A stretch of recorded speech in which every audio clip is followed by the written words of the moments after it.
আপনার নিয়তের অবস্থানটা কোন পর্যায়ে আছে সেটা নিজেকে নিয়ে ভাবুন।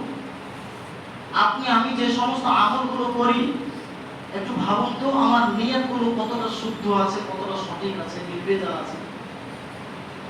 রিয়া বা লৌকিকতা, লোক দেখানো আমল, এটা খুব সাংঘাতিক একটা বিষয়।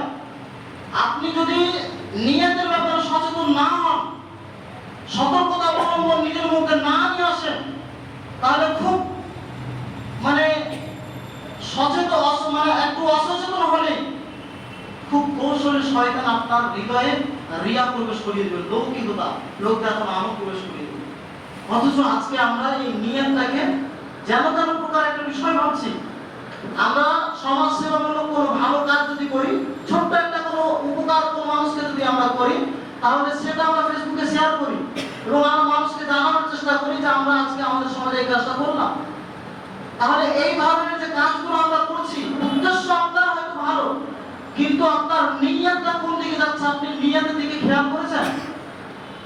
আপনার নিয়ত একটু এদিক ওদিক হয়ে গেলে আপনার সেই ভালো আমলটা কিন্তু মূল্যহীন হয়ে যেতে পারে। তো অনেকেই আছে যারা নিজেদের ভালো কাজগুলোকে জাহির করতে চাইবে, প্রকাশ করতে চাইবে, লোকেদের কাছে ভালো নাম কামাতে চাইবে।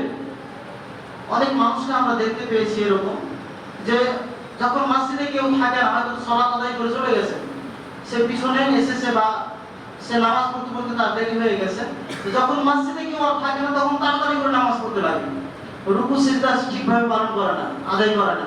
কিন্তু যখন সে বুঝতে পারে যে কেউ একজন মুসলিম ভিতরে আসলো, তখন আবার ধীরে সুস্থে সালাত আদায় করতে শুরু করে, খুশুখুশুর সাথে সালাত আদায় করতে লাগে। তাহলে এখানে তার নিয়তটা দেখুন, যখন কেউ তাকে দেখতে লাগে